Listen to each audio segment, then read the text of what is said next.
Okay, thanks, Delhi Photo Festival, for asking me to talk about Raghubir. Um, Last time also I did a talk, I think, on, I've forgotten, the forgotten histories or unknown histories of Indian photography. Maybe next time I'll be asked to speak on my own work, if I'm still alive.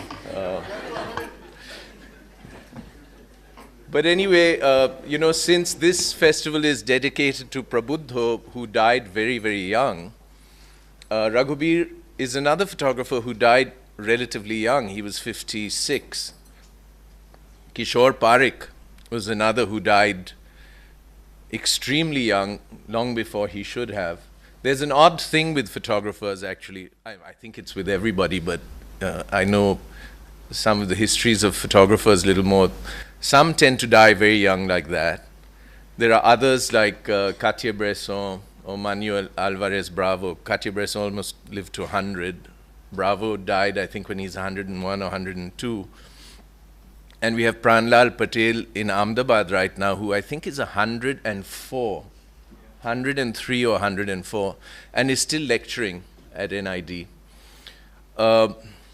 This talk is actually going to be a mix of both the personal and theoretical in a very simple way in terms of practitioners of photography and as interactions between practitioners of photography. And the personal actually becomes important because it's quite many ways linked to the practice of Raghubir. Raghubir Singh died in 1999, started photographing in the 1960s. He came from Jaipur in Rajasthan, came from a landed gentry family, ex-Rajput nobility, fully known as Raghubir Singh Khatu, for those of you who knew him well. His family, his brother was, one of the brothers worked in the tea estates in Calcutta, one joined the army. He didn't come from a family which was necessary, had any artistic background or artistic inspiration at all. Studied in Mayo College, and then he came to Delhi to study at Hindu College in Delhi University, which was in the mid-1960s. There he was with a whole group of people who had joined the left, like Appan Menon, one of the people who started, it was actually a roommate of Appan Menon who was one of the people who started NDTV with Pranoy Roy. Appan is, again, somebody who died very, very young, died of asthma. Raghubir was given a camera by his brother. And for many of you young people here, you do not know the time in India when you could not buy cameras. In the 1960s, cameras were just not available. If you got a camera, it was because somebody had brought you one from abroad, either smuggled through customs or paid very heavy duty on, brought legally and presented to you. That's how he got a camera. Most photographers then were self-taught, and many, of course, the only avenue for them was photojournalism or working for newspapers or magazines. Raghubir was, started doing photography because of this camera that he got. He was studying English at Hindu. One very important connection that happened since he was from Jaipur, he was doing photography. He had met Marilyn Silverstone and Cartier-Bresson in Jaipur. Marilyn was a photographer who lived in India. She was American. She was a member of Magnum, photographed here for many years.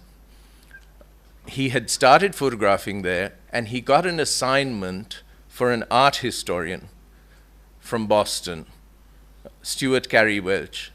Stuart Cary Welch was a connoisseur of miniature painting. He was not a scholar. He was a very wealthy man, and the word connoisseur is somebody who begins to appreciate a particular art form.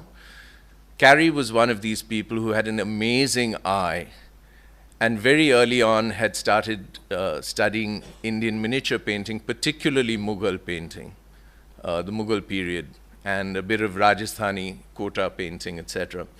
Raghubir got an assignment photographing objects and paintings in the Jaipur Museum for Carrie.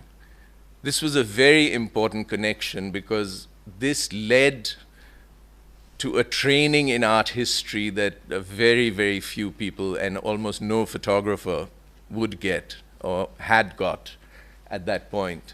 This is a long story. I'm showing you Raghubir's picture of Satyajit Ray over here because my own meeting with Raghubir has many threads related to these links. I met Raghubir in 1981 in New York. The Museum of Modern Art had done a retrospective of Satyajit Ray's films, a full retrospective in 1981. And my roommate at that time, Zeti, I was living in New York. I had a big loft, which I had just built in the last 1.5 years before 1981. Both my parents were at that time living in New York in a small apartment on the Upper West Side. Rai had come for this retrospective in which my roommate Zeti was working at the Museum of Modern Art Film Department, and it was a major retrospective with major publications running over many, many weeks. Satyajit had come with two companions, both of whom were very intrinsic to his work as a filmmaker. One was Chidananda Dasgupta, who was a critic and had written on Satyajit's work for many years, father of Aparna Sen, who had become an actress in Satyajit's films. And the other was Bansi Chandragupta. Bansi was a very major art director, had initially started out doing films in Calcutta in the late 40s and then designed Jean Renoir's The River, when Renoir made that film in Bengal in the early 50s. And then when Satyajit became a filmmaker, he was asked to design his films, and he was very important in the entire early cinema of Satyajit Ray. Raghubir had run into Satyajit Ray and this crew initially in the early 60s, but later in 1967-68, when he had gone to Calcutta through a man called R.P. Gupta. R.P. Gupta was a kind of Calcutta intellectual, gadfly, important cultural figure who was very good friends with Satyajit Ray. Ray initially, when he met Raghubir, had scoffed at his photographs, as Raghubir has related, and told somebody that his pictures had no guts. But that connection with Satyajit was another point of Raghubir's education, cultural education, which he wouldn't have got in a place like Hindu College or anywhere else in India. He actually almost based himself in Calcutta, and through this network got an education in cinema, in literature, which became very important. Satyajit Ray, Bansi, Chidananda Dasgupta, Hari Dasgupta, and Sunil Jana had formed the Calcutta Film Society in the early 1950s. Bansi had known, both Ray and Bansi had known my parents when they were living in Calcutta in the 50s. And in 1981, when Bansi came to New York, it was the first time he had ever left India. Bansi had also subsequently moved to Bombay, where he worked in the Bombay cinema and had also worked for a number of the films of Merchant Ivory, James Ivory and Ismail Merchant. When he came to New York, he met my parents again after many, many years, and he was going to come and stay with me in my loft. He had left his suitcase at my parents' house and had gone off with Chidananda to meet George Stoney, who was a filmmaker from NYU. And they were running to catch a train coming back to New York, and Bansi had a massive heart attack on the platform and died. And it was a very, very shocking incident, because it was right in the middle of that whole program. Satyajit Ray himself was already not in great shape. He had highly fluctuating blood pressure. And I knew that Bansi knew Raghubir. He told me that after he was going to stay with me, he was going to stay with Raghubir and his wife Anne in Paris. In that suitcase in my mother's flat was a little telephone book of Bansi's. A sad thing to open somebody's suitcase who has just died before the funeral. And I found a number for Raghubir. And the number was the number of William Gedney, Bill Gedney, who will feature later on, quite importantly, in this lecture.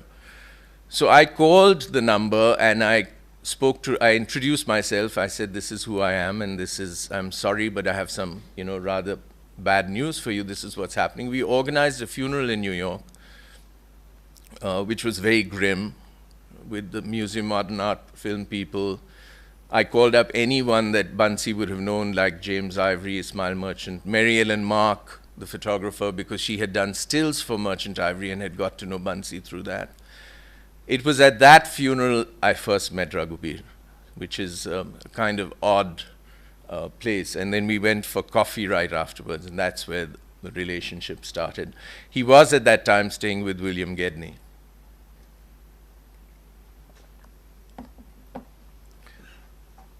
Raghubir had started in the late 60s getting a job and a connection with National Geographic magazine. This gave Raghubir an income for almost 20 years. He formed a very close connection with National Geographic. National Geographic was one of the best employers for any photographer. They had very good budgets. They've supplied you with film. This again, you people will not know this, but at that time you could barely buy film in India. You could barely get it processed here, particularly color film. Geographic was all in color. They had a system where they would, give you hundreds of rolls of Kodachrome to the photographer. He or she would expose that. It would go back to Washington. It would be processed there. The entire story would be edited in Washington. The pictures which were used in the magazine would belong to National Geographic. All the other pictures of the shoot would go back to the photographer. And this is what enabled Raghubir to do this huge body of work. Part of the narrative is actually about the kinds of photographs that National Geographic used and the kinds of pictures that Raghubir chose for himself. I'm showing you, this is rare for a lot of you to see, this is his first essay in National Geographic. This is 1973, which was on Calcutta. If you see the kind of shooting he's doing here, it's very standard magazine photography. It is in color.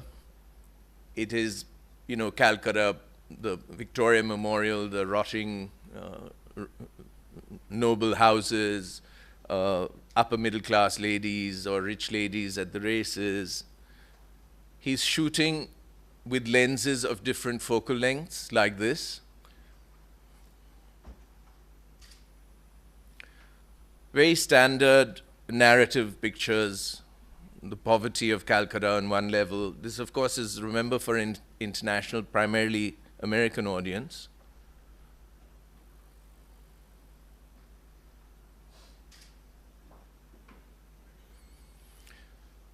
Here you see cultural figures, Imran Khan on the top, Satyajit Ray, below on the right, one of his early pictures of Satyajit.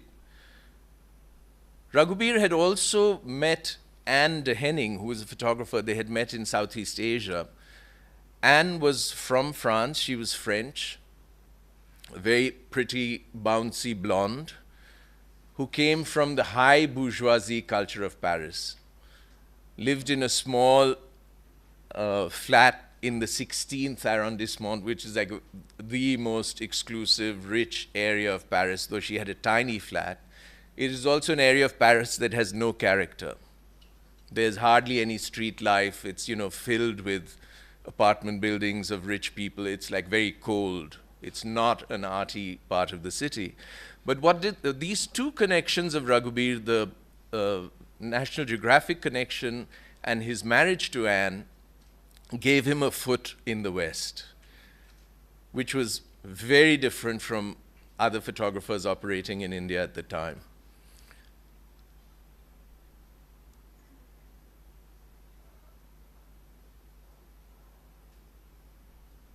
For those of you who saw the lecture last night of Urs and Danita's file room, here is file room years ago. This is the writer's building actually in Calcutta. The kind of picture you see on the left, the policeman with the chains holding a convict, is a photojournalistic picture. And I'm going to take you through the whole journey that happens with Raghubir to show how his practice completely shifted from this kind of photography and his concerns, and how he enters into a modernist dialogue which is primarily happening in America, and how his entire way of looking, his concept of what he was doing in India completely changes.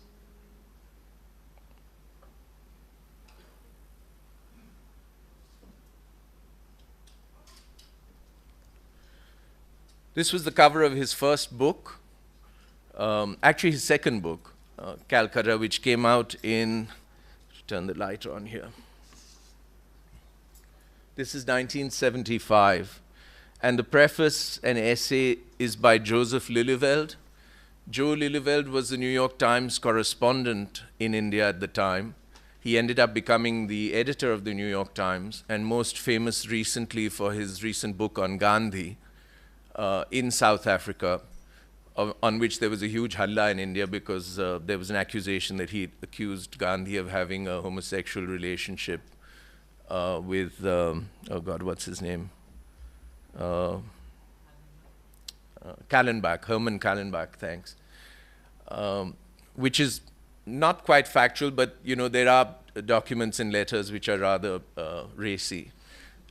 Anyway, but the point is that Lilliveld actually had gone to South Africa after he was in India, and he was an expert on South Africa. But this shows a kind of a serious literary link to Raghubir's early work, which he continued through all his books. Lilliveld was a very serious journalist who did a lot of research before he wrote. A journalist of the old school, which is quite rare now. This was the first picture that Raghubir regarded as his first successful picture. This was made in Bihar in 1967 during a monsoon rain. And I'll go a bit into, because he talks about this himself, about why.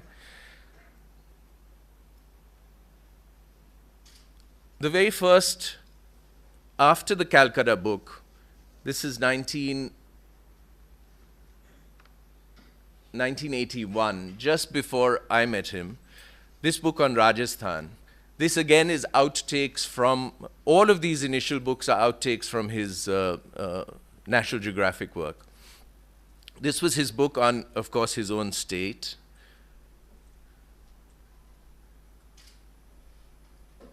In this book, you're going to, you see what he was criticized for, and for many photographers, including Raghu at that time, were criticized for a kind of exotic, that their work was showing an exotic India or an Orientalist vision of India, this romanticized vision of a you know, romantic rural ideal, Banaras Ghats, the rituals, the temples, and that in these books, and you never saw a contemporary India, you know, the new emerging India, the middle class, etc.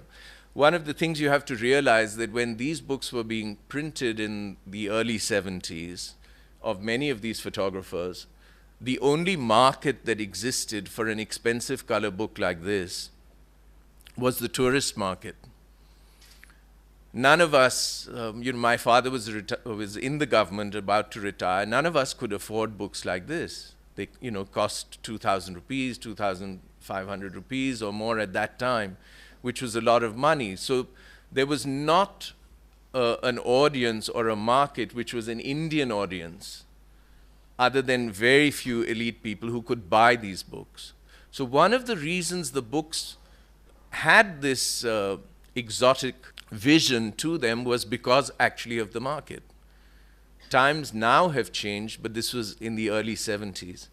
This is a picture, of course, of the Bapuji part, the narratives from Rajasthan, which becomes important in Raghubir's own self-conception of what he's doing as a photographer and the narrative track that he runs through in his work. So there you see the beautiful and idealized landscape and world of his Rajput culture, essentially. This is a detail of a Kota painting, actually not a painting, it's a drawing, and this was an exhibition by Stuart Cary Welch, which was done in New York. It was through Cary that Raghubir gets introduced to the whole tradition of miniature painting, as I had told you, and particularly Kota. Kota, of course, is a Rajasthan school, and if you look at this drawing, it's very free. This is 18th century. It's showing a troupe of soldiers who are eating, drinking, and vomiting. But there's a very free flow with the line. It's observed very quickly, in a sense, almost photographically. It's not a formal picture. And I'll read a small text from Cary. Kota artists wandered freely, sketching all aspects of life. When he drew this, the artist was surrounded by the lowly diversions of Rajput soldiers, whose actions he jotted down as they ate, drank, roughhoused, passed out, and vomited. His brush was fast as lightning, and we are reminded of Rembrandt's equally penetrating and dashing sketches. At least one of the figures was later put to use, the seated figure smoking a water pipe in the middle foreground. His outline has been pricked to transfer to another picture. The point of that was this connection with art history, which Raghubir built through Cary Welch and through all his students. The students became very important. He became very close to Milo Beach, who's one of the great scholars of Mughal miniature painting, and brought the big Padshahnama, the Shah Jahan period exhibition, to the National Museum in India a couple years ago. And also particularly to Glenn Lowry. Glenn Lowry is now the director of the Museum of Modern Art in New York and has been for many years. But very few people know that Lowry's academic qualifications are actually Mughal miniature painting. And he has done a number of books on Mughal miniature painting. Few people know that even in New York. These connections were very important to Raghubir, both professionally and educationally, because he saw the research these people were doing in a very intimate way, because these were people who were actually handling miniature paintings themselves. So he had the chance to go into Cary's offices in Harvard, actually hold the paintings, see them, which is something that I also did, because I ended up being a student of Cary Welch when I was at MIT in the 1970s. This was, of course, before I met Raghubir. So I had got to know Cary very well. I had studied with him, and I had studied miniature painting. The other huge influence on Raghubir was William Gedney, with whom he was staying when Bansi died. This is a photograph by William Gedney. Gedney was a photographer who lived in New York. He had come to New York from the West Coast. He was a very hardcore member of the street photography culture of New York in the 1960s. That culture had devolved down or evolved from the work of Walker Evans in the 1920s and 1930s. Cartier-Bresson, who of course was a huge influence in India, but also a very, very big influence in the US photography scene. Cartier-Bresson had expanded this whole aesthetic of using the fixed frame, fixed lens 35mm camera, using the full frame, the whole game of playing with the quick moment, what he ended up calling the decisive moment, which came out of his surrealist training, because surrealism had a fascination for the whole notion of chance and how chance plays with our life, and our perceptions and our conceptions. And of course, the little camera was the ideal instrument to materialize that in the real world. Robert Frank had hardened that vision. Robert Frank was a Swiss photographer who came and photographed in America in the 1950s and did a very influential book called The Americans. This is again very important in Raghubir's work, because The Americans was a geographic view of the US from the East Coast to the West Coast, driving through the whole of the US in a car. This was done in the 1950s. It was a hard-edged look at America. It was a critical look at America, done with this whole style which Cartier-Bresson had popularized. But it was a much hardened version of that. It was more cynical, it was more ironic. A whole group of American photographers had developed from that, including Lee Friedlander, William Gedney, whom actually very few people know about, because Gedney was not a star. He was not a star photographer. He was highly regarded by this whole crew: Friedlander, Gary Winogrand, Jeff Winningham. It was a very intense group of photographers working. The other thing you should know is that these photographers in the US were not working for the press. They all had, they were earning a living in photography through other means. Lee Friedlander, which has become known in the last few years, made a living by photographing jazz album covers. He was a great jazz fanatic. He loved jazz music, and he made color photographs with a Hasselblad for record covers to earn a living. All his other photography was done on his own. Other photographers like Bill Gedney had jobs as teachers. So they taught in art colleges or in photography colleges. This was possible in the US, particularly in those years. And all these pictures they made were their personal practice, but they had the chance to do that. Gedney, as I told you, was a very highly regarded member of this group, which had become quite entrenched in New York. It had pushed this language of modernist photography on, with this game of the small camera in the street in the US. It was, pushing boundaries, playing with the frame, looking at new ways of breaking the frame, and essentially investigating what was actually photographic language. Gedney gets 2 grants to come to India on 2 trips. The trips are 1969, 1971, which is in Banaras, and 1979, 1980 in Calcutta. R.P. Singh introduces Raghubir to Bill Gedney, and Gedney's life changes. I'm going to show you a whole bunch of Gedney's pictures now. Gedney actually, he happened to be gay. It doesn't have much to do with his work. And he ended up dying of AIDS in, what year did Bill Gedney die? 1989. And I actually had met Gedney after meeting Raghubir at the time when he was staying with him in Brooklyn. Look at these pictures of Gedney. You see the way he's using the frame, and also what he's looking at. Gedney is somebody who's, fascinated by the life of the cities. He actually doesn't have an Orientalist vision. He's looking at gesture, at body, at interaction in the street. Gesture becomes very important in his photographs. The arm, the shift of the head, the conversation, the argument. He's using the frame.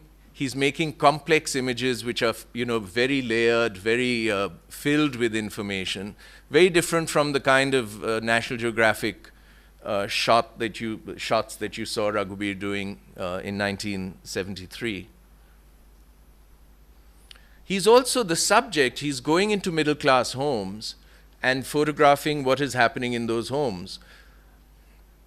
These are not the kinds of pictures you normally saw at that time in the Indian scene. Pictures, photographers, I think, were making these pictures, but they were not part of the projected photo culture. Many of these are well-known poets, etc., at home.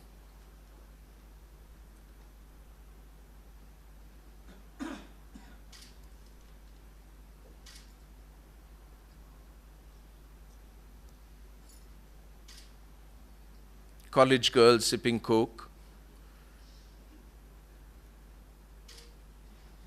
This is also in a college. These pictures are fantastic because there's so much of their time with those clothes, that hair.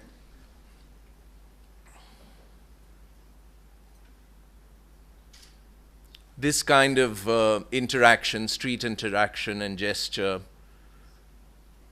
Really reveling in the drama of the street and going in there with your little camera and making images of what's going on around you. This is Meera Mukherjee, the very famous sculptor. So Gedney is also moving around in the world of the Calcutta intellectuals and the artists and the poets and photographing them. This was also a big lesson to Raghubir because the subject, he realized, can be vastly expanded from what National Geographic wanted.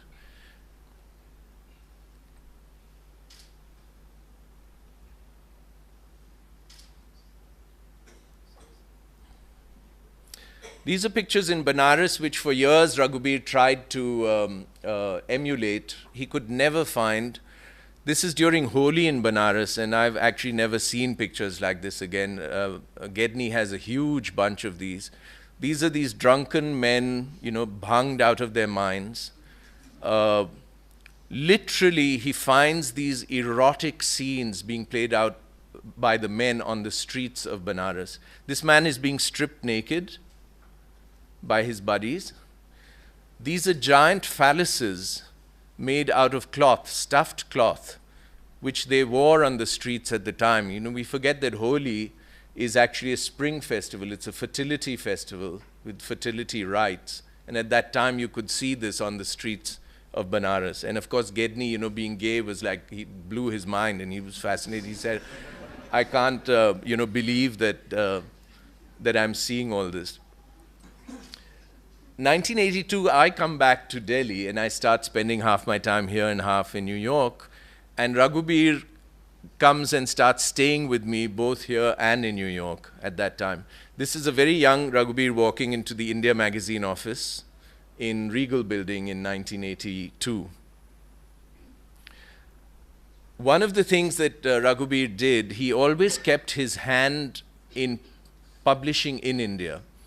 Initially in the India Magazine, he would publish essays. After that, he formed a relationship with Sunday Magazine of the Amrita Bazar or Anand Bazar Patrika group in Calcutta, and then much later with Frontline, after Frontline started. So it was very important for him to have a platform which was as mass a platform as you could have, which was outside these expensive books. This is my portrait of him, 1982 in Delhi, near my house.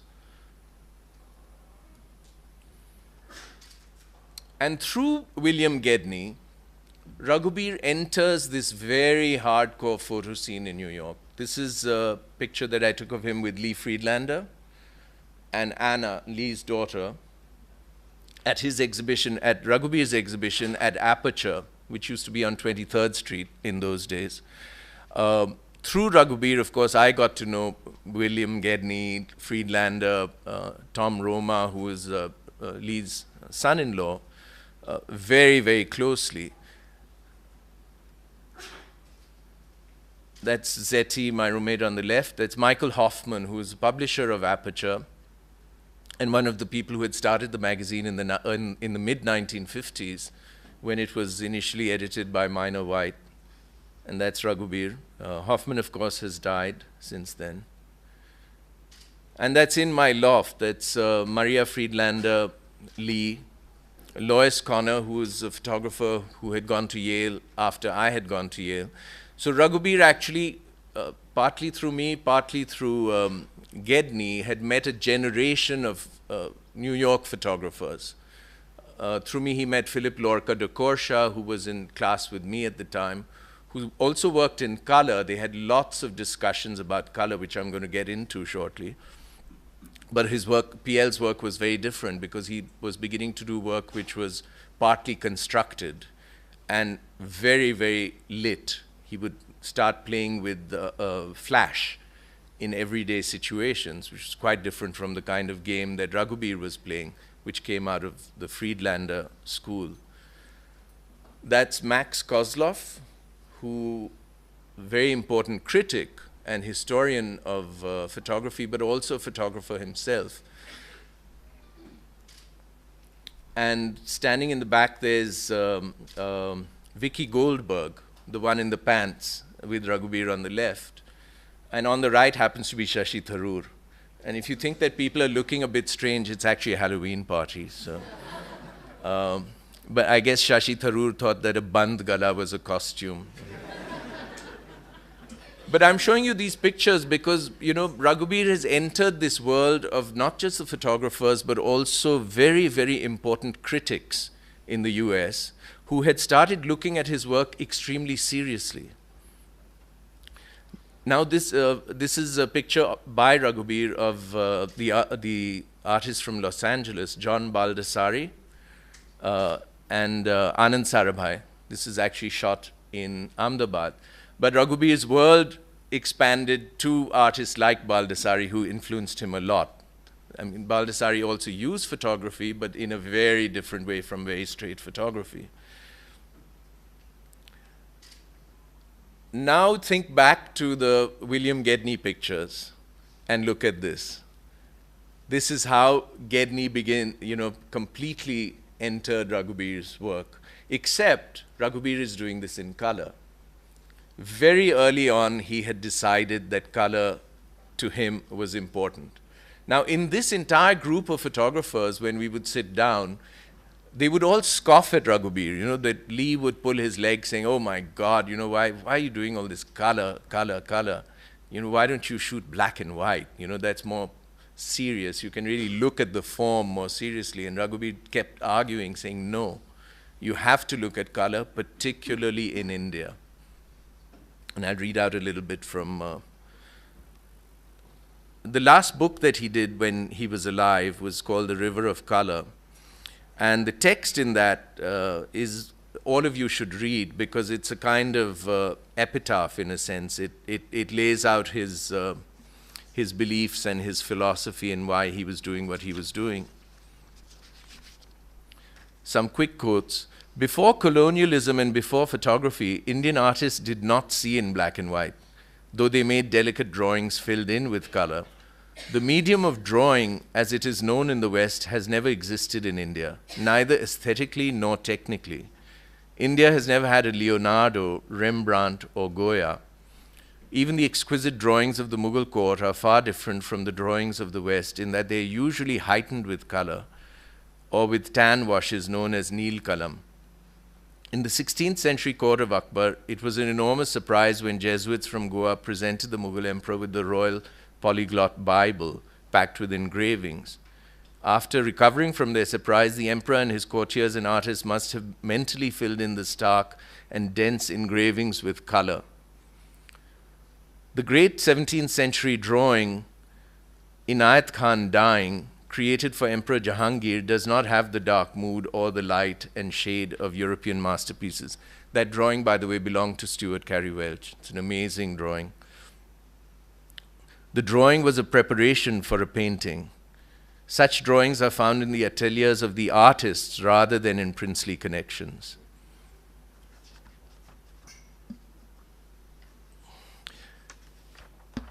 Talking about the work of Lee Friedlander and other photographers from the West, including European, he writes, I believe that however much we Indians genuinely admire the black and white arts of the West, the Indian photographer cannot produce the angst and alienation rooted in the works of Western photographers such as Brassai, Bill Brandt, Robert Frank, and Diane Arbus. Psychological empathy with black is alien to India.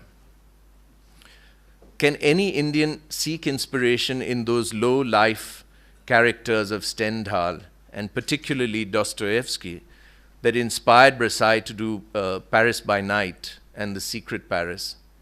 When black and white is used in India, it is most successful when extreme contrasts are avoided and the complete grayscale becomes a living transposition of all colors, as in the films of Satyajit Ray and photography of Cartier-Bresson. Satyajit Ray, had become like a god figure to him. You couldn't say anything against Satyajit Ray. He would go into, conniptions. And if you mentioned Ritik Ghatak, he would get frantic and say, nothing, Rai. Satyajit is the genius. He's a very difficult character, very brusque, very funny actually, but had very, very strong beliefs. Great lover of cinema. We would go and see cinema all the time. This slide, by the way, is from Kashmir, from his book on Kashmir. This is one of the great craftsmen who has made that door, that enamel door over there. This is the last picture this is actually the last point of India. This is a picture of Kanyakumari. And look at how his language has changed. This is looking out from the end of India, but he looks at those rocks and those waves, and he looks at this woman there with her bindi and the hair on her head. So conceptually, what is he doing here? He's playing with the image. He's making a photographic image. You happen to know it's Kanyakumari because it's written there, but that's in a way besides the point. He is delighting in the visual over here and in the color. Quoting Ray here again, even in Ray's saddest films, there's almost always an optimistic quality. Death is depicted again and again, but it is handled very differently from the works of Western directors. The dark vision related to the abject icons of life is absent from his work. As the director himself once explained, quoting, violence in our country somehow gathers a debasing quality. In the West, experience of violence can have a transmuting or ennobling quality. Think of the dimension in which they had it for such a long time. There's also the overburdening Christian sense of guilt. This is very important, actually. This is something that we discussed a lot about, the differences of vision and psychological understanding of civilization in the West and in India. In the West, experience of violence can have a transmuting or ennobling quality. Think of the dimension in which they had it for such a long time. There's also the overburdening Christian sense of guilt. They can even have a mystique of violence. I can't imagine any Indian raising evil to the level of a work of art as, say, Buñuel does. This was a quote from Satyajit Ray. Where are we time-wise, Dinesh? 20 minutes more. Okay. God, that's going to be tough.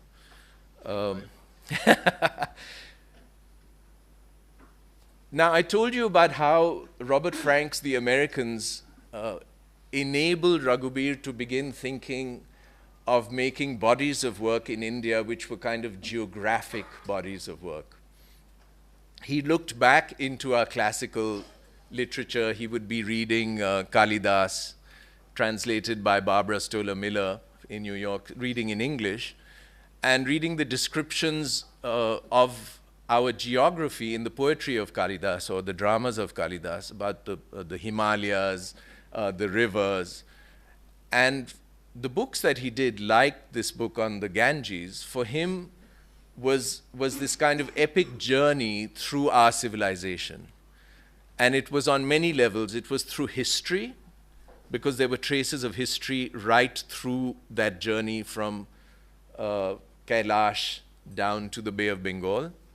It was also in many ways contemporary India, because he was shooting at the time that he's making the work. But he always read very intensively on each region or each culture that he passed through. I mean, almost obsessively. He would go and find books. He would go and find experts. He would get a known literary person to look at all the work he had done and write an introduction to the book. I'm going to walk you through some of the spreads of the Ganges, because ultimately the books are what are his legacy. They're still available, by the way. His whole notion of faith, he came from a rather traditional Rajput family, and his mother was very important to him. And she was, of course, a intensely believing Hindu who had gone on many pilgrimages. So he grew up in this world of watching that deep faith of his mother. And it became very important to him to understand. He was not a religious person himself, but he had seen that through his mother. And we used to, of course, tease him all the time, saying, you're like a good Jewish boy, you're a typical Indian boy, because you're listening to your mama all the time and following, the tenets of your mama.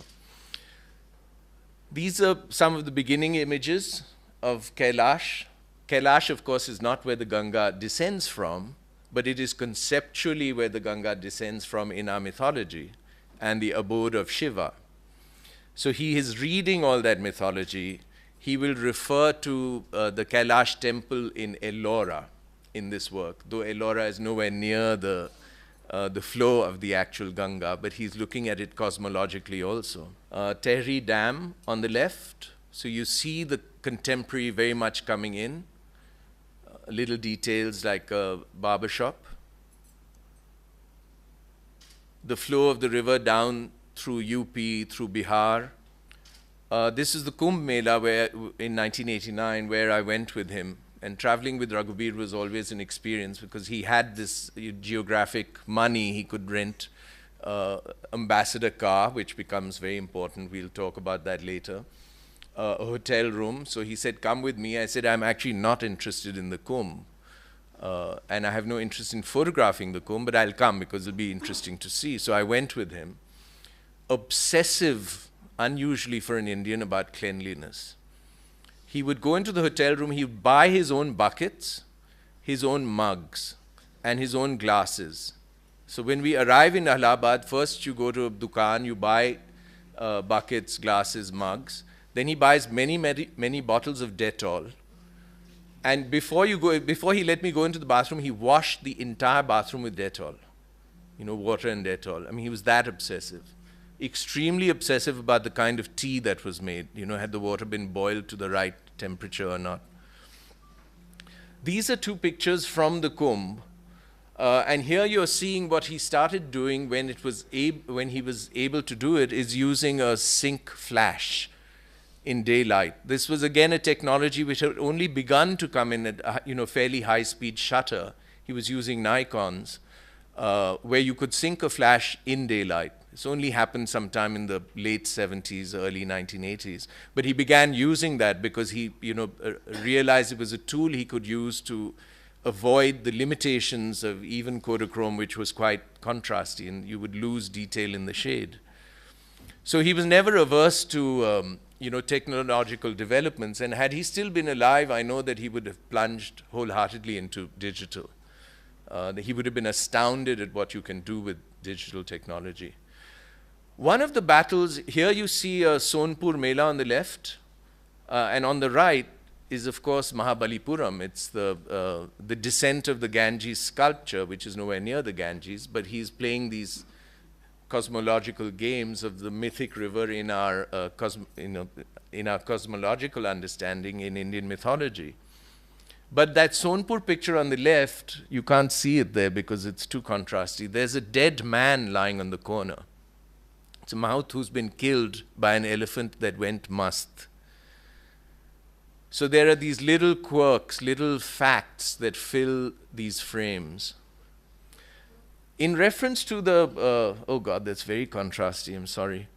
to the Mahabalipuram sculpture, this whole argument that I was, of course, shooting in black and white all the time. I was shooting in medium format.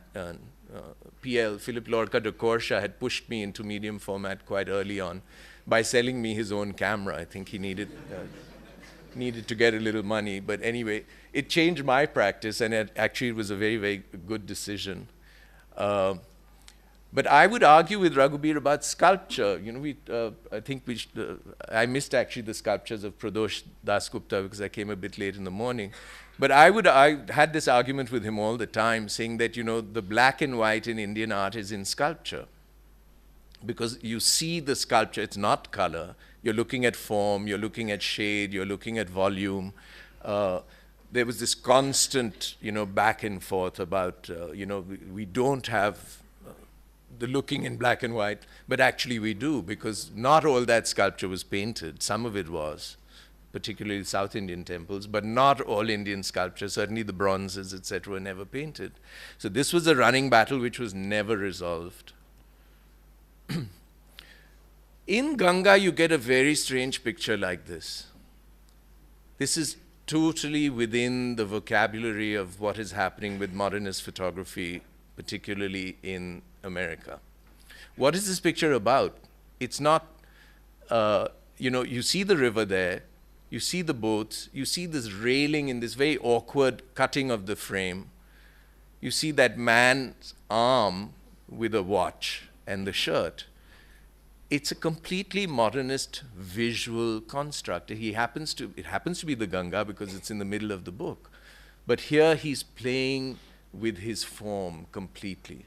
He doesn't have to give you any more information. You don't have to have a ritual. You don't have to have, you know, little Hanuman stone or a flower or a tika or anything there. This you start seeing in all his work more and more and more and more.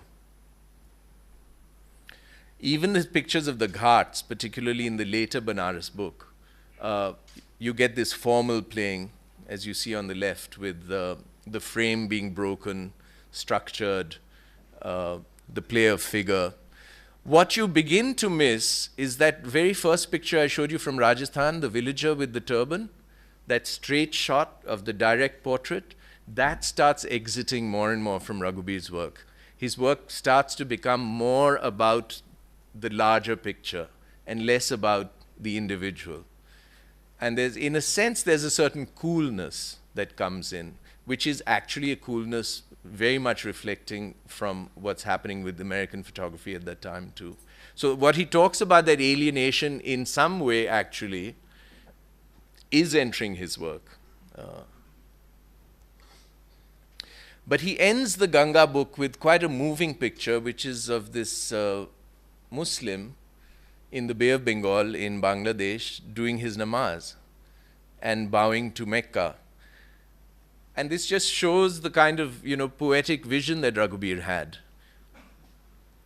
that he would end the Ganga book with a man doing namaz, which is quite, you know, it's a statement also. This is Raghubir's most miniature-like work.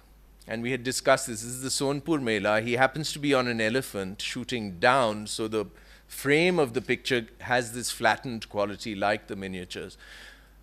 He wasn't trying to make pictures that looked like miniatures.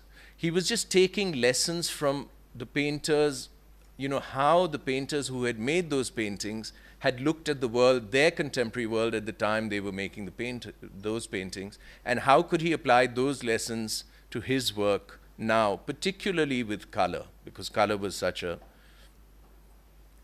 And this is a painting he writes about. This is the death of Khan Jahan Lodi. This is from Milo Beach's Padshahnama book.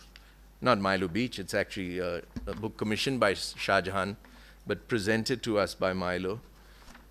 I'll quote what he writes on this.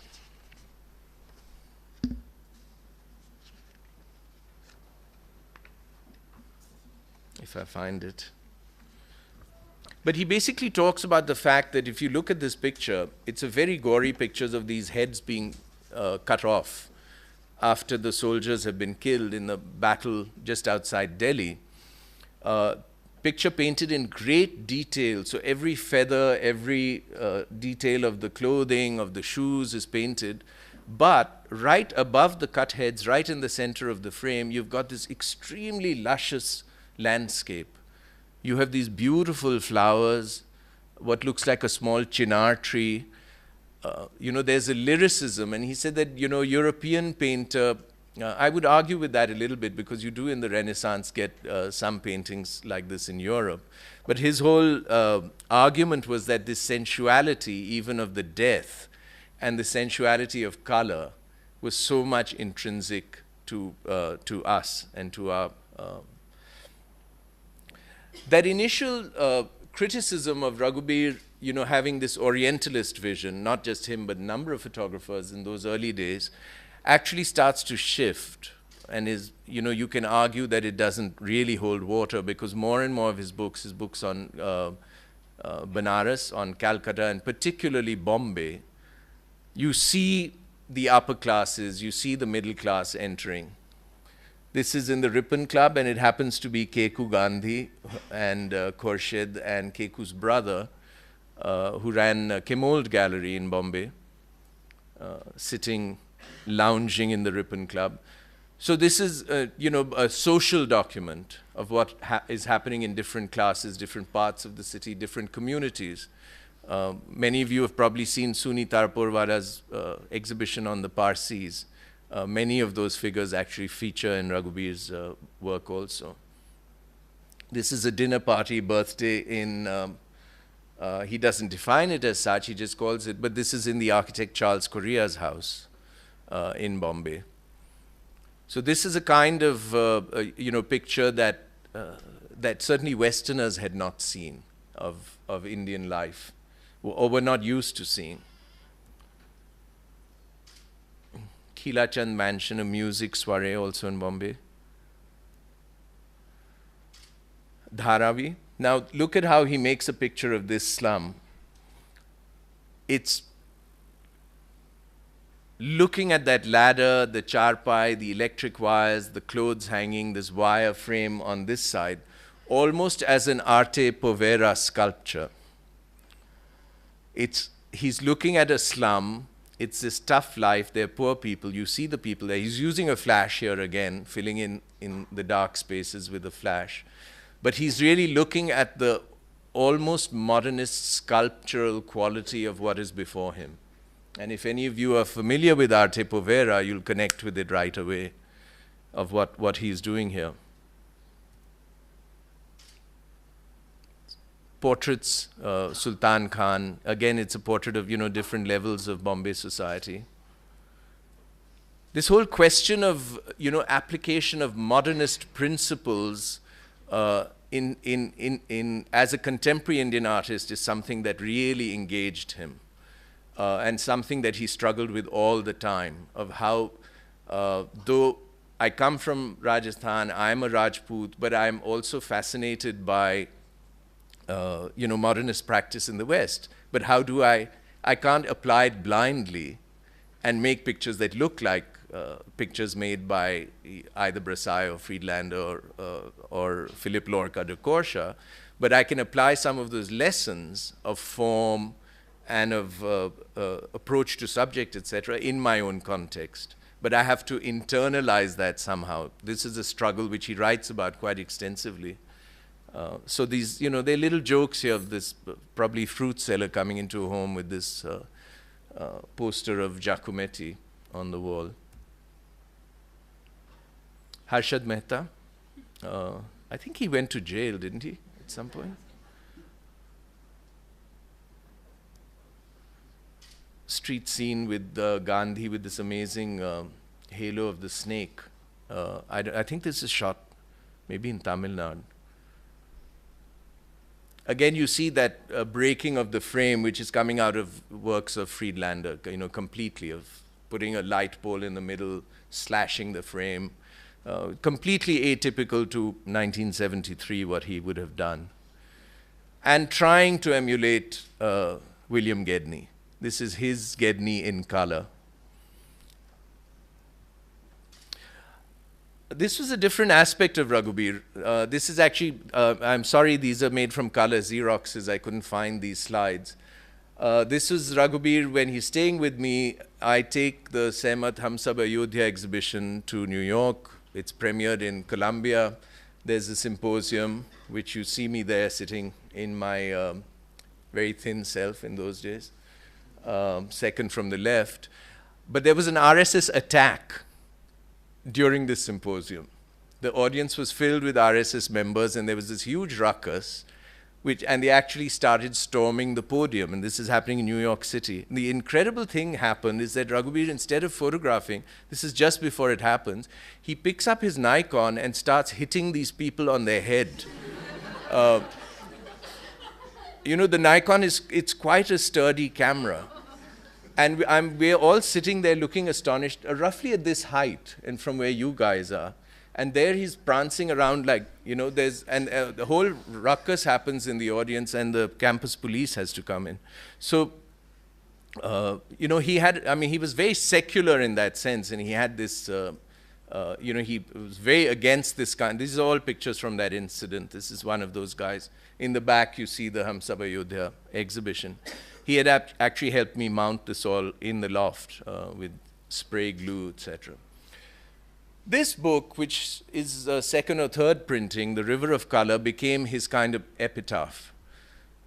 He had done this exhibition actually at the Art Institute of Chicago, a very major institution with a very famous history of photography exhibitions. This was in Raghubir dies 1999, just a few months after my mother. So this is 1998, 97, 98, when this exhibition happens. And I helped him bring it here to the National Gallery of Modern Art.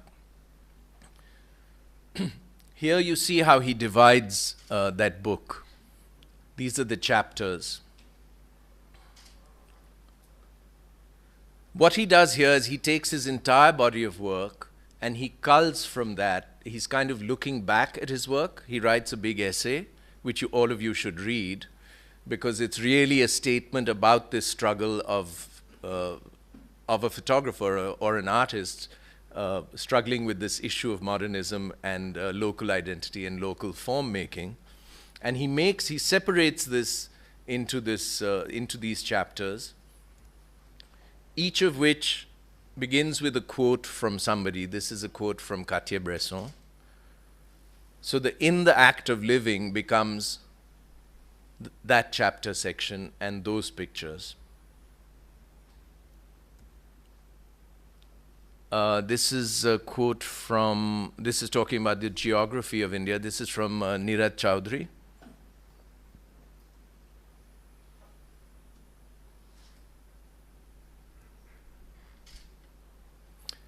This is from Charles Correa. He's talking about the architectural heritage of India.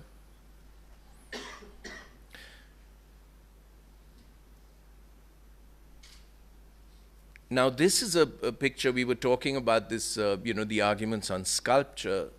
These are two very famous sculptures, but particularly the one on the right. That's a Chola figure, which is in the museum in Tanjore. But look at the condition of the museum. I mean, that's one of the great, great masterpieces of world art. But look at how he makes the picture. He slashes those two sculptures apart. You just get a little bit of that tribhang. His focus is on the fan and the rhythms of what is happening between the fan, those wooden labels of the sculpture, and the sculptures and the dirty walls. So his looking is not classical at all. It's not, you know, foregrounding that sculpture. He's got different ideas running here. It is how we are looking at our own heritage, in a sense. He's playing this game of looking at that heritage from this point of time. And he's making it into another work of art. R.K. Narayan. Literary figures, as I said, were very important to Raghubir, and he would actually search them out. So R.K. Narayan did an introduction to his book on Tamil Nadu, Satyajit Ray for the first book on Rajasthan, Then later for Calcutta, R.P. Gupta, his old friend, wrote a very, very long essay. Again from his Tamil Nadu book, a picture like that picture of the Ganga I showed you with just the arm and the bridge. This is again, you know, what is this picture about? It's a picture of these two ladies with the rice on their, you know, which they're going to chano shortly. Not a picture that you would, you know, normally expect to see in a book like this. Picture from Rajasthan that I lived with in my loft for years. It's still there actually in Zeti's new flat, 2 blocks away. It's a huge print, bigger than what you're seeing projected there.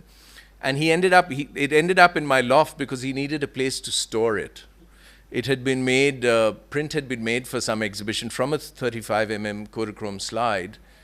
And the gallery delivered it to my place, and then it just became part of the loft because it had actually been wrongly printed. It had been printed left to right, and he didn't want anyone to see it. But those of you who are here, who have been to my place, will remember sleeping behind this. I don't know if Pablo's here. This was part of the River of Color, but when Raghubir, just before he died, one of his next projects was going to be about animals, because he began to realize that in his own body of work and also in our culture, there is this relationship of living with animals in everyday life, which is quite specific to us. So he was going to looking through his old work, making new work about exactly this relationship. Any young photographers out there? Idea for you. This didn't happen, but here are some pictures. This was from his Grand Trunk Road. The Grand Trunk Road book, again, was this journey across, not by river, but by road from Pakistan, which he never got permission to visit. So it was from Punjab down into Bangladesh. This is in Tamil Nadu.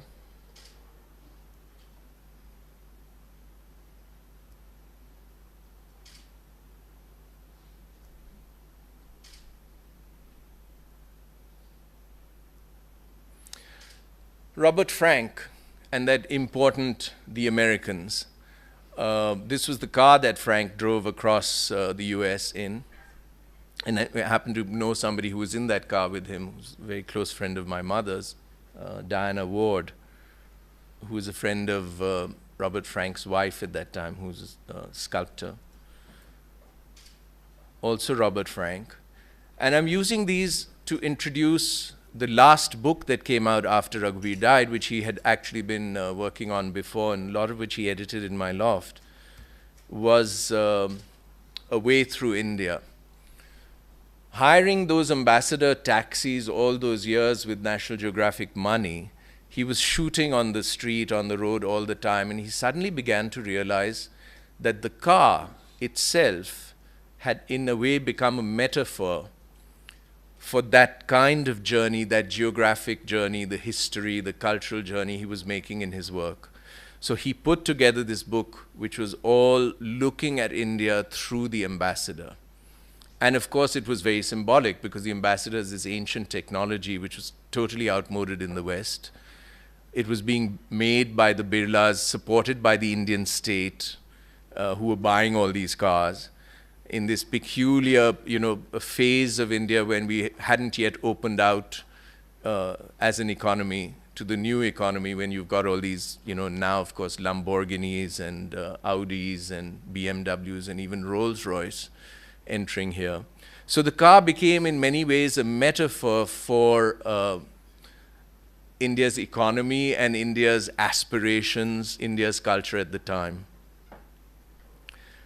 Here you see his formal games going to the fullest, because he's using the frame, he's using the reflection, he's using the mirror, he's doing this journey through India.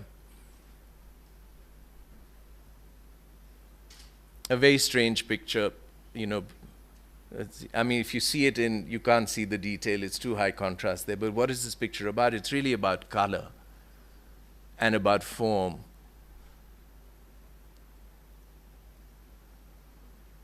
This is a more obvious picture, but you end up getting images like this, which are completely poetic. This is in Modhera, in Gujarat.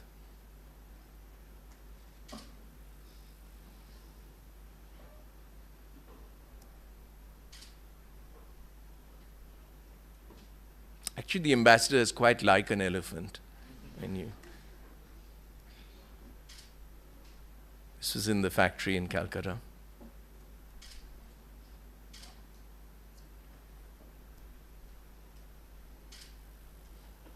Mahabalipuram, before it was landscaped. In a way, two bits of Indian culture which have vanished or are vanishing, both the Charpai and the ambassador. And I come back to Lee Friedlander. Lee ends up making a book of looking through America from a car years after Raghubir dies. And he does it with a very different format, but here are some of the pictures. So it's interesting because you can actually say that there was that influence of Raghubir on Lee, which very few people would actually know or understand.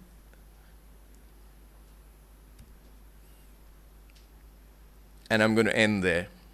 Tribute, Reintroducing Raghubir Singh. Thank you.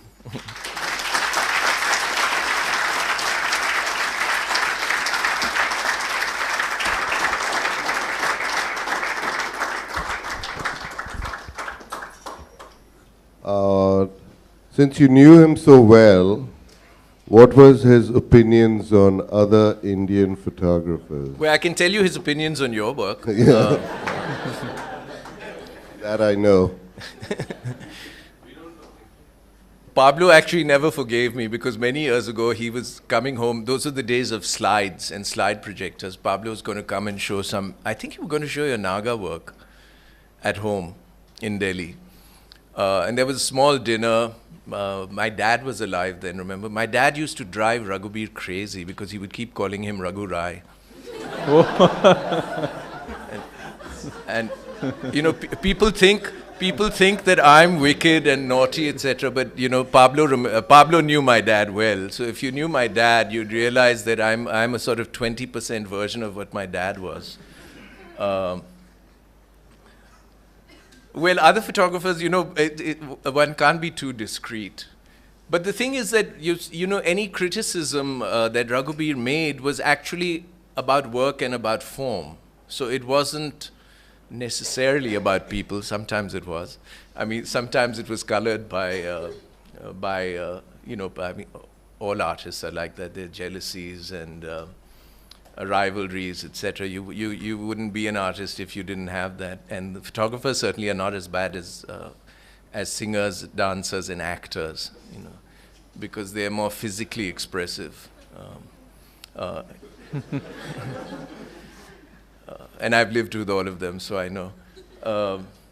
No, you know, I don't know, you know, he was very encouraging. Anyway, the story with Pablo is that we had this dinner party and he was going to show some slides, and I didn't tell him that Raghubir was in town and I was bringing Raghubir home. So when I walked in, this was also Rekha, the first time he met Rekha. He met you and Rekha Rodwitya at the same time. But these are the private histories which maybe someday will come out, because they're all rather dramatic histories. And Pablo was furious, you know, he got so angry that I had played this trick on him, that this grand master was going to be sitting there, you know, watching these slides. No, the thing with Raghubir was he was extremely encouraging of younger photographers. You know, you only have to talk to people like Ketaki Sheth or Suni, Sanjeev Seth, who must be here somewhere. You know, he shared a lot. He shared his experiences, his knowledge. He would give you film. I know one time he gave Sanjeev some expired film, I think, yeah, which I remember. Yeah, magenta shift film. But you know, we'd be very current now if you saw Ur's lecture yesterday. You could throw it through some X-ray machines and, you know, produce a major show. Anyway, you know, but like introducing people, he introduced Ketaki to Lee, introduced me. He was very sharing of his knowledge and connections, you know, other than people like Pablo who sort of hit him on the wrong foot at some point. But he looked at work, you know, with a critical eye. And I'm not really going to say more because I think, you know, you can make your own judgments. I think Pablo's waiting for you to start the answer. No, he wants, well, you all know where Pablo's going, but I will tell you, he was very, very friendly with S. Paul. And every time he came to Delhi, one of the first people I wish Paul Sahab were here actually today, because I keep thinking of him. Every time he came to Delhi, he would call up Paul and they'd immediately sit down and start having coffee or chai, and this massive gossip session would start about all the other photographers, what they were doing and who was doing what. Would say, "Kahan publish kiya hai ki acha ye photo ye to bahut ghatiya hai." So, but those are other histories, you know. Those and they happen in you know, all aspects of the art world. Ultimately, I think you have to judge a photographer's work or an artist's work by their own work, and sometimes by their own words. Actually, the criticality thing with Raghubir, you know, when he was working for doing projects for Sunday magazine, he was also writing. He wrote a lot. And what I regard Raghubir as a provincial intellectual, and I mean that in the best sense. You know, he's somebody who comes out of Jaipur with a middle-class education, but not from a hugely intellectual family, but he learns, he trains himself, not just in the visual arts, but also in art history. He reads extensively, which is more than I can say for some other photographers sitting here.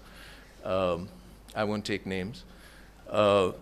Extensively, he reads literature, he reads history, loves cinema. We keep going to, you know, films all the time, whether it's Japanese cinema or Russian cinema or, you know, American cinema, French. At that time, particularly in cities like New York or Paris, you know, all this cinema was still alive. You could run and see Pasolini, you could see Mizoguchi or Ozu just running in a theater, you know, have tea or let's go see something.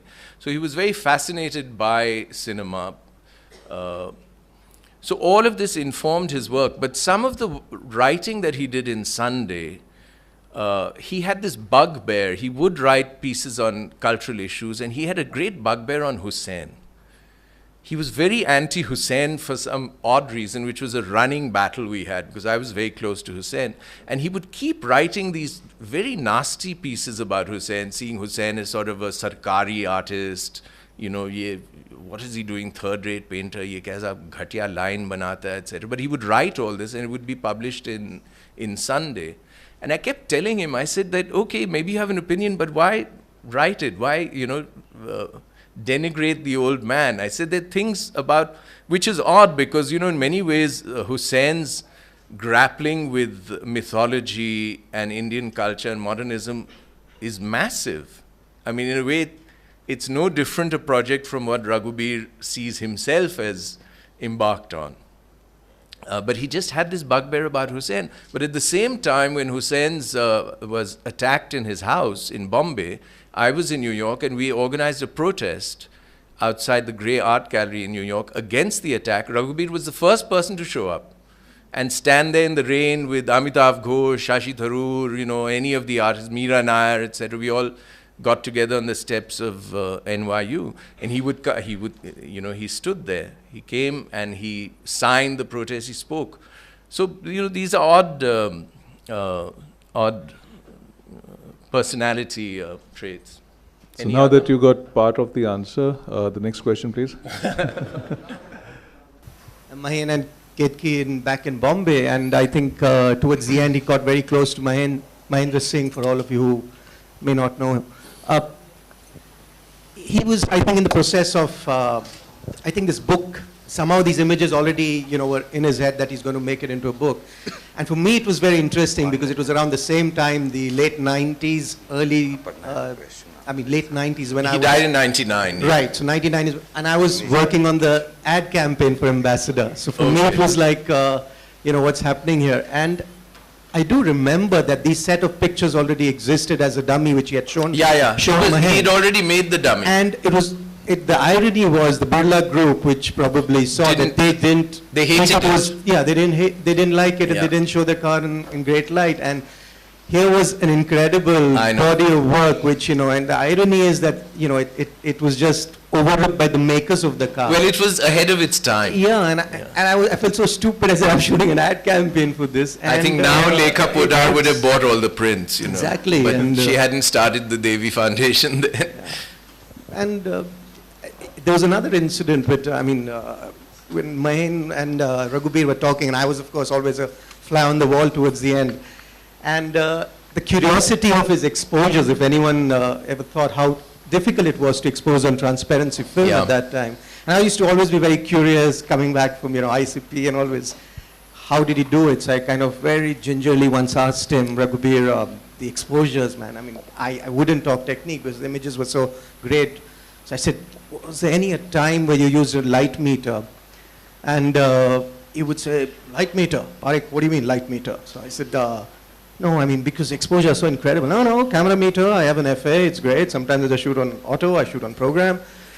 And I said, but Raghubir, there's one image in your book, I don't remember which book it was, but this set of mirrors on a handcart. Oh, yeah. And I said, you can see yourself shoot, and it's a part of your waist, and there's a Luna 6 hanging there. So really? So this was great, and it was, and I remember Mahin told me after that, and of course this image. You see that that's why you're talking about it. But this was that image, and when I left, and he's telling Mahin, this Parekh, I think he's very smug. He's very smug, So he was funny as well as he was very funny, but. At the end of it, towards the end of his life, we had a very tense relationship because I caught him in a situation he was rather embarrassed by, involving a young lady photographer who will not be named, but somebody whom he had sort of decried and denigrated for a long time, and then by sheer accident, I found out what had happened, and he was furious that I had found out because, of course, I started telling everyone immediately, but. So, he was, the strange thing about Raghubir, he had married Anne, they did end up getting divorced at some point. But there was that one place, the only two places he actually ever had to live in was that flat in Paris and his own house in Jaipur, which is a big shared joint family house. Everywhere in the rest of the world, he was a nomad and would stay with people. So when he died, there were suitcases in everybody's house all over the world with either, his dummies, his books, some of his slides. I had cartons of his slides in the loft in New York. And we didn't know, well, he actually borrowed a tripod from me, which I had bought third hand in New York years ago, and he dropped it. And he bent the plate of the top. It was a Star D, simple, cheap tripod. And I still have that. It's still in my cupboard over here. But this thing of his being totally nomadic actually had a lot to do with his work also, because he was nomadic even in his work. Even though he almost never shot in the US. Those pictures of me being attacked, etc., in New York are very rare. He did that that was on Ektachrome, because I remember we processed it very quickly at Duggal and not Kodachrome. He would hardly ever shoot anything other than Kodachrome. But, collecting all those bags afterwards, including from Glenn Lowry's, tower at MoMA, we all had to run around and find his luggage and then figure out what to do with it, and because it was bigger than would fit into that apartment in Paris. So he was a real nomad in that sense. Ram, there's a question there. Yeah. Thank you for this lecture, Ram. It's been truly fascinating. And I have several questions about my favorite photographer, which maybe I'll catch you later and ask you. But for now, I think it was Ray who told him that his pictures had no guts, right? Yeah. How did he respond to that, and did that change his work in any way? No, it did. He writes in this essay also about Cartier-Bresson. I won't read out, but I'll paraphrase what he writes, because when when he met Cartier-Bresson in 1966, it's just at the time when he meets Carrie Welch, as I told you, but he actually goes around with Cartier-Bresson in Jaipur and watches him shoot. And he got fascinated because it taught him how the man was looking and what he was looking at and how quickly he shot.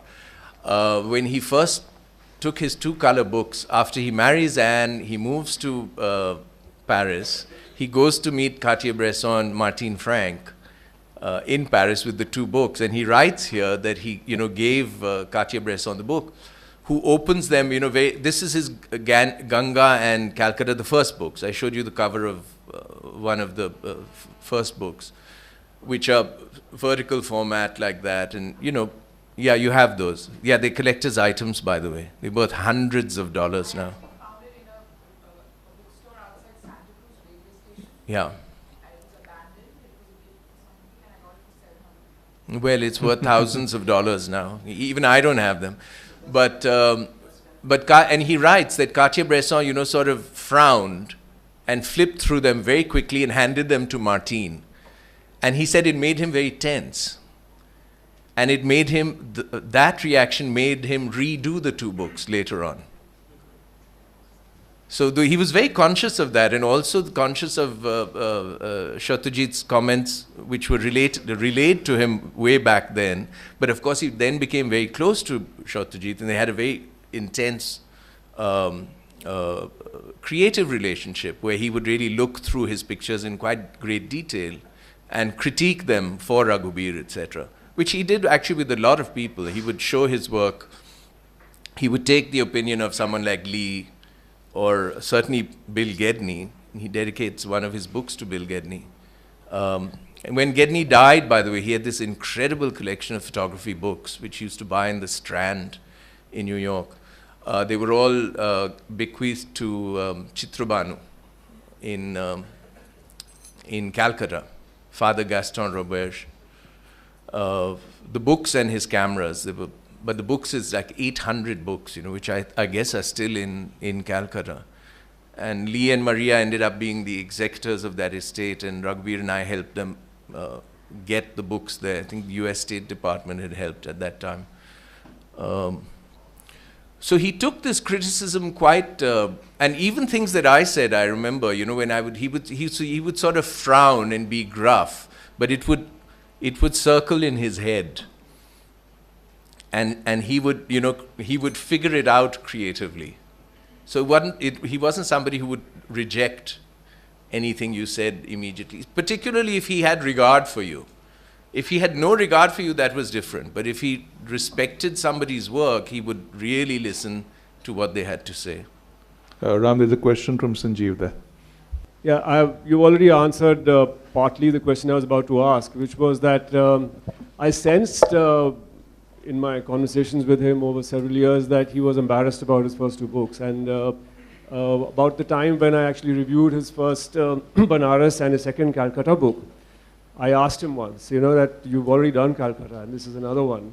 And at that time I sensed the awkwardness and the embarrassment, but we were reasonably close by then, and I realized that he was culturally rejecting his first two books. And this anecdote that you told me, you told us now about Cartier-Bresson, he redid both the Ganga and the Calcutta, which were his first two. But before that, if you go through the books roughly at the stage of Calcutta possibly, he had removed them roughly at the time of Kerala. Somewhere there he removes them from his list of books, the first two. And they reappear after he's redone both the Ganges and the Calcutta. They're back in the pantheon. But apart from that, back to the ambassador, it's a trick of fate that the dummy was in India just a few months before he died. And it was in Paris when he died. Because if it was here when he died, you might have had the book published in India, and then India being the source publisher and possibly going abroad.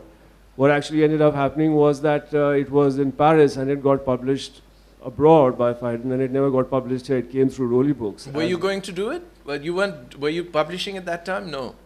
Well, since you asked me the query, I was in Paris and I used your good name to trick Anne into meeting me. I called her from my hotel and I said, I'm a friend of Ram Raman's. And oh, this is after he died? After he died. Yeah. And she said, I have no time, I'm in the middle of an assignment. And I said, well, I'm only here for 4 days, if it's possible, it'll be nice. I put the phone down and I was going down to eat dinner alone somewhere, and the phone rang. And she said, listen, I'm going home, and can I meet you at this cafe? Since you've said Ram Rahman. So I said, thanks very much. And I met at the cafe. She said, we'll have time for a coffee. we drank a coffee, and she was fidgeting around, you know, and then she just, I was waiting for her to open this up. I didn't want to tell her I am a friend of Raghubir's, and she said, my husband is also a photographer, and I said, yes, I know. She said, oh, you know? I said, yes. Did you know him? I said, yes, I did. She said, will you have another coffee? I said, I would. We had another coffee, and we got talking, and she said, how well did you know him? So I said, I used to go to his hotel room at 7 in the morning. He was dressed in a towel. He would crib about the papitas and the chai and shout at the waiters while he was showing me his proofs. And so she said, will you have some wine? I said, yes, I will. And then we sat for another hour drinking wine, after which I said, I really came here to give you this. And I handed her the copy of the Outlook magazine, in which I had written a tribute to him the day Raghubir died, which was published a week after he had passed away in the Outlook. It's on the web. Yeah. And she read it very carefully, and it was about 11 o'clock by now, and she said, you knew him very well, didn't you? I said, yes. He said, you must come home with me now. And we got into this tram and the train, and we went to her house, where she made me sit down in a chair, and she said, I've brought you here because of a comment you made in the obituary, which was that his contemporaries began to snipe at him because of his leaning on rich corporate homes and the state to make his books. Yeah. And at that time, one of the barbs that was being used was, "Tu to safed ambassador mein ghumta hai, tu hamari tarah nahi hai, sadkon pe ghum ke tasveerein खींचता." So once when we were walking in the street in Delhi, and he told me, these guys will learn. I will show them. I will make a book on the ambassador. And I mentioned it in the behind where she said, you sit on this chair. I sat down, and she handed me the dummy. The dummy. She handed me the dummy. And it just blew my mind, because I had not seen it physically. I said, he finished the dummy? She said, yes, he did. And I looked at this whole thing quietly over about 30 minutes, and she was making coffee or something. When she came back, I said, listen, I also publish. I only publish fiction in India, which is why I'm here in Paris. But could you please, please, please let me do this book in India? And she said, well, I'm showing it to you, and I know how much you love him and his work, but it's not going to be done in India. Yeah. It's a trick of fate. You know? Yeah, yeah. There's a question from Fauzan. Hi, Ram. Oh, hi. I had the pleasure of taking Raghu around when he was doing his Bombay Raghubir. book. Raghubir. Raghu, I said. Yeah. Raghubir, yeah, okay. Full name. And just wanted to share a few things, you know. Like, I remember taking him to one-way street in Bombay, which was very crowded. And he stopped his car, and he had a look at a certain point, you know. And he said, okay, let's go. And of course, he was very finicky about tea, so he wanted to have tea in a very safe place. So I offered him to come to my house, which he eagerly did. And I was staying in a chawl, you know. So the next 3 hours, he shot only my chawl. It was the place where I was staying. And he said, let's go back to the same spot again, you know. And I said, okay. So we went back to the same spot, and I was very irritated. I said, why didn't he shoot at that point of time, you know? Why make all the effort of coming back again to the same spot?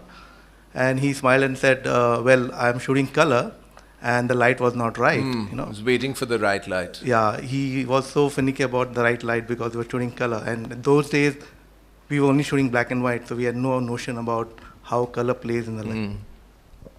Well, actually, one of the things that I didn't mention, which I should, is that part of his education, I mean, his plunging into the history of photography is phenomenal. I mean, he really, really looked at the history of photography in great detail. He would go into the Victoria and Albert Museum, where you can access actual albums, and he would sit and look at the work, say, of Linear Stripe from the 19th century, and all his work in Tamil Nadu on the temples. I mean, he was that particular. And there you can see the original prints in the V&A. You sit down, you know, and they bring out these boxes and albums, give you gloves. So he knew Linear Stripe backwards. This was before, you know, Al-Qazi had started buying work, etc.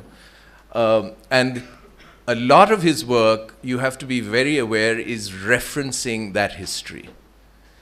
So there was I showed you that picture of the horse, the Nihang on the horse, which was from the Grand Trunk Road. For years, he would tell me, there's a famous picture, I've forgotten now whose, because this was the kind of thing that would stick in his head, of a horse with its legs up in the air. He said, I have to remake that picture. And, you know, these things would stick in his head, or a picture of two people arguing on the street. I mean, I didn't show that. He finally made that in Calcutta. One guy in an ambassador car, it's in the ambassador book, and a guy on the street. There's some, you know, it's like this Calcutta traffic jam where you can't move. But some Bengali jhagda is happening there, and this guy's grabbed the driver's hand, and he said, I finally got that picture. When he traveled in India with Lee Friedlander, which he did twice, and Lee is this very reticent, sort of wry character. The two of them were quite funny together. Lee told me, you know, privately, of course, in complete hysterics, that, you know, they were stuck in this massive traffic jam somewhere in Bihar, where all the trucks, you know what happens sometimes in all the trucks, both sides, everyone is come, and you can't drive the truck off the road because there's a khad, and you just can't do anything. So they were like 3 days stuck in the middle of Bihar somewhere on the highway. But they kept walking through all these vehicles, and Raghubir would photograph. He kept looking at Lee and say, look, Ajay, look, Brasai. And Lee said, you know, I don't know what the hell he was talking about, because he was referring to something that he saw that looked like an Ajay picture or looked like a Brasai picture or something. And Lee is no slouch. I mean, he knows his photography history really well also. But he said this guy was nuts, you know. He just, everywhere, dekho, Katej. And so, you know, actually in this essay, when Raghubir wrote it, actually the last time I saw Raghubir was in the house of Sunil Jana in London. He was flying to Shanghai where this was being printed, The River of Color. And I found a few typos in the final text, because I was proofing the text in Sunil Jana's house, which was quite strange at that point of time, because it was literally going on press. And there's a whole quote here of traveling with Lee in Rajasthan, and this sandstorm comes, and Anne and Maria and he are, you know, looking at the sandstorm, and Lee turns to him and says, you know, what would Ajay have done? And he writes critically saying that, you know, he thinks that, oh, Lee doesn't connect with my culture at all, not realizing that this is a totally, you know, Lee is poking fun at him, because of that, all his earlier references in which Lee had told me. But when I read that, I almost cracked up, because, you know, he didn't get it, that this was like, you know, thoda chabi laga raha hai isko, what would Ajay have done? Okay, one last question. Do we have one? Down there. Thank you so much, Rahman. What I'm interested in knowing is that how important was caption for Raghubir, because he wrote these expansive essays, and then I'm especially interested in that one image of the Mahabhat, where the Mahabhat is dead. The dead. And because when you look at the image and when you read the caption later on, it's not only the context of the image changes, but, you know, suddenly your attention is drawn towards the image making that the photographer is employing. Yeah. So how the intention, or the, it's fairly important in Raghubir's work. You'll see that, you know, every caption, every date is quite carefully marked, every place also.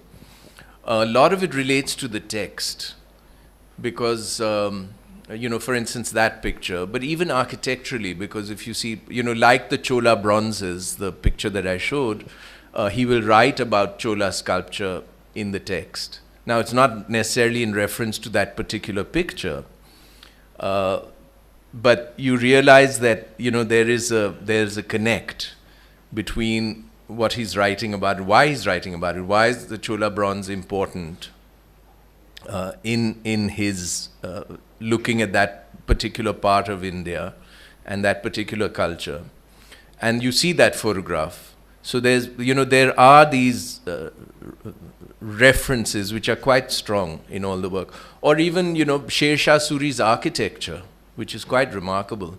I mean, he knew the architecture backwards, because he had sat down with many scholars who knew Sher Shah's work. So when he shoots Sasaram in Bihar, he knows that background of Sher Shah, what was his history, how did he chase Humayun out of Delhi, chased him all over the place, and, you know, then comes back to Bihar, and he already built this incredible structure where he was going to be buried. So all of that is there in the background also when he's making the pictures.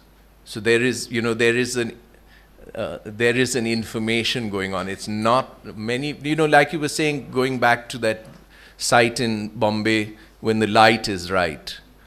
A lot of his subject was already researched before he actually went there. And one little more thing about actually making the books, because as Sanjeev was saying, I told you that a lot of it was possible because of the returns from National Geographic, but you still had to finance the actual making of the book, the printing. And, some of those were publishers who initially, Perennial Press, who was a friend of Raghubir's, I've forgotten the man's name, he was in Bombay. Pandit, R.V. Pandit, right? Yeah. He did some of the initial books. But later on, what happened was that he had to go to corporate houses. So he would, like for Tamil Nadu, he, I think, finally ended up going to Ashok Leyland. And people don't realize how difficult it was to raise money to actually make the books. Even though he had the work, he had the slides, but the actual production, printing, cost money. And it was very few publishers would invest in that. So he raised the money for many of these books, and I saw him doing it, and it was hell. And that's one reason I think why many people didn't do books. But he was, he really wanted the work out there. So he went to Ashok Leyland, he'd gone to the Birlas, and they rejected him for the ambassador book. I mean, it was an obvious fit, which didn't happen. But the actual raising of the money was always an issue right till the end. It was really tough. The last few books were done by Phaidon, whom he had helped me sue just before, because they had used, I sued Phaidon because of Raghubir. They'd used some of my work in a book which they had published, and he found me a lawyer, and I had no money, but he got someone in London, and this was in London, and I wasn't living in London. But he went to Phaidon after that, because they agreed to publish these last two books.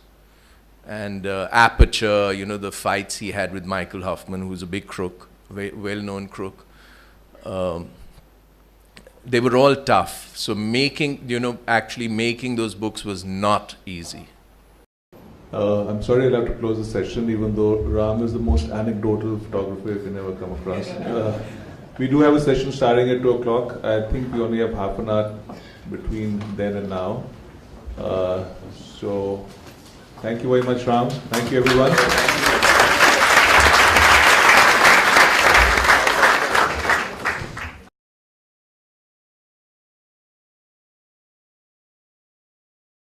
Well, his family, his brother one of the brothers worked in the tea estates in Calcutta. One joined the army. He didn't come from a family which was necessary, had any artistic background or artistic inspiration at all. Studied in Mayo College, and then he came to Delhi to study at Hindu College in Delhi University, which was in the mid-1960s. There he was with a whole group of people who had joined the left, like Appan Menon, one of the people who started, it was actually a roommate of Appan Menon, who was one of the people who started NDTV with Pranoy Roy. Appan is, again, somebody who died very, very young, died of asthma. Raghubir was given a camera by his brother. And for many of you young people here, you do not know the time in India when you could not buy cameras. In the 1960s, cameras were just not available. If you got a camera, it was because somebody had brought you one from abroad, either smuggled through customs or paid very heavy duty on, brought legally and presented to you.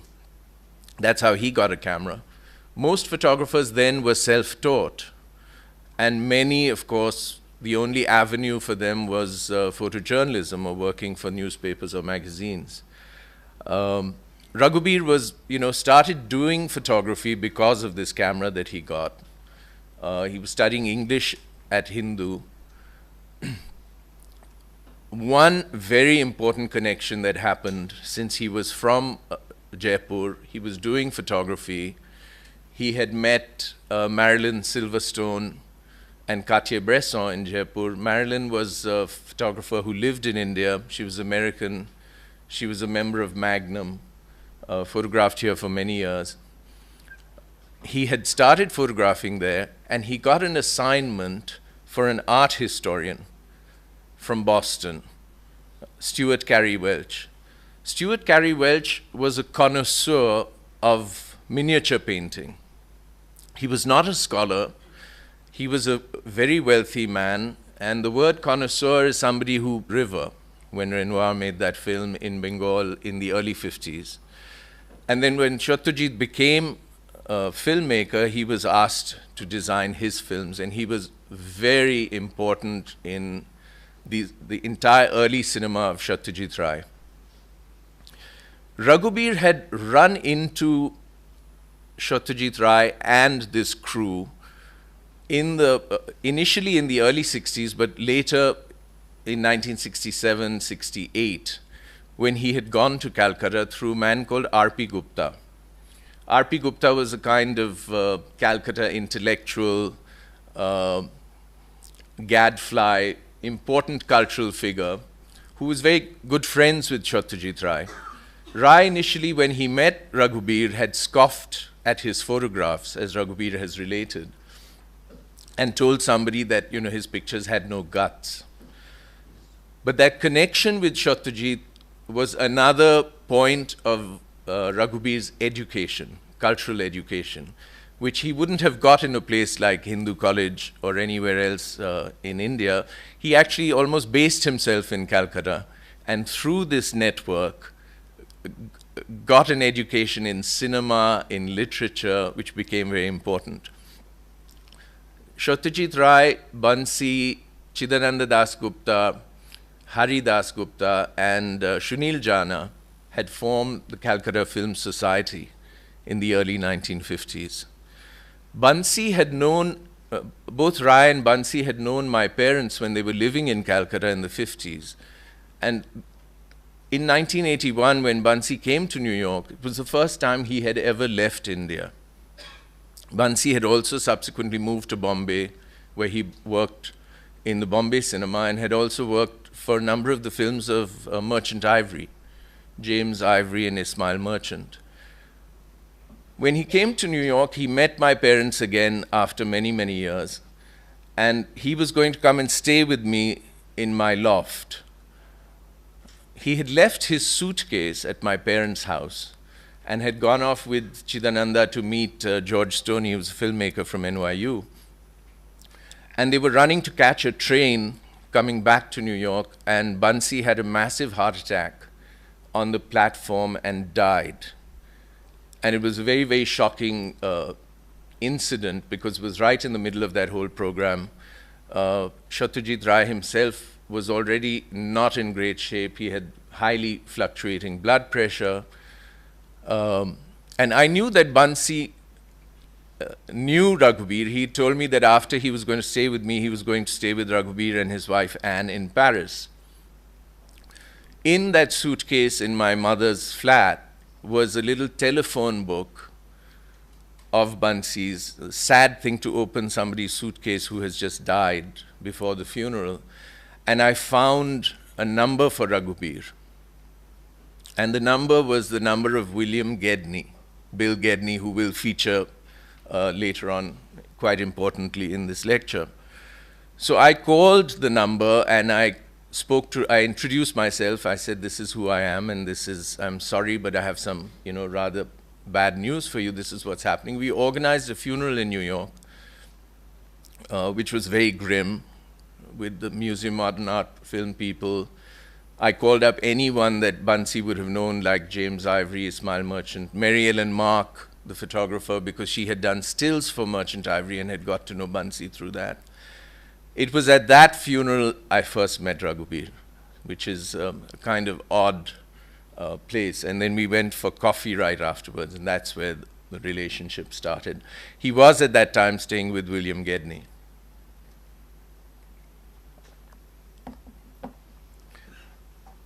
Raghubir had started in the late 60s getting a job and a connection with National Geographic magazine.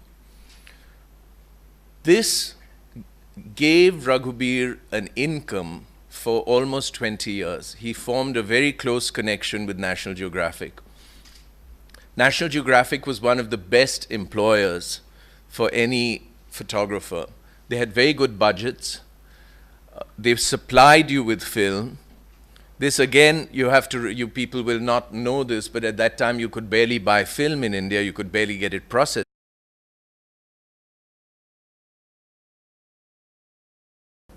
Okay, thanks Delhi Photo Festival for asking me to talk about Raghubir.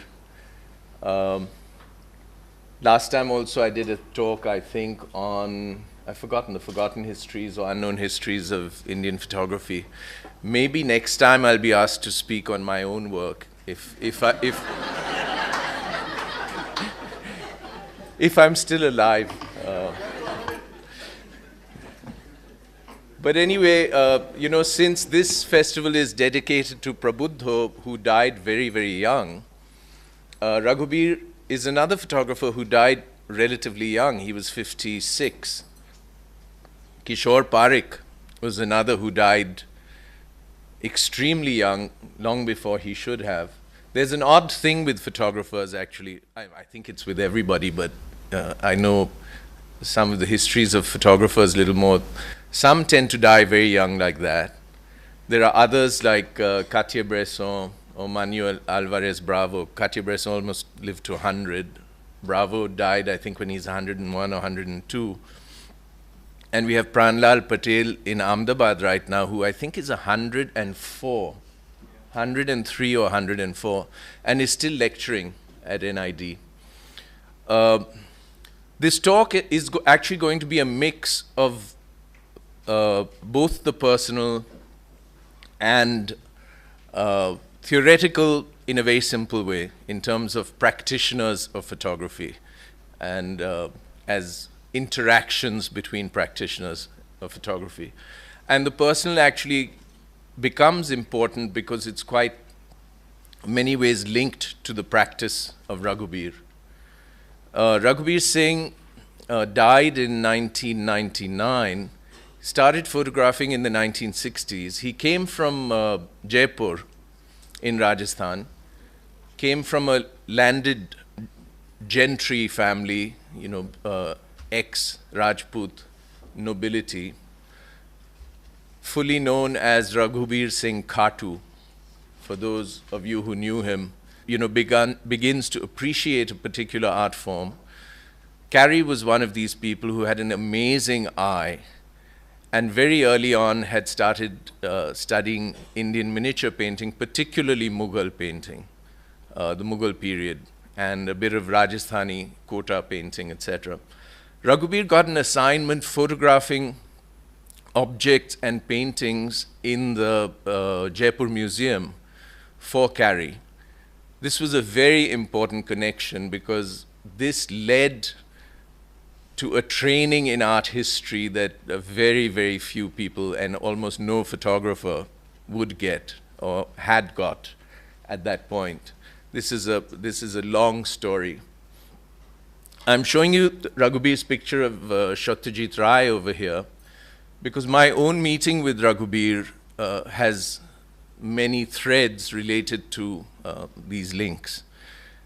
I met Raghubir in 1981 in New York.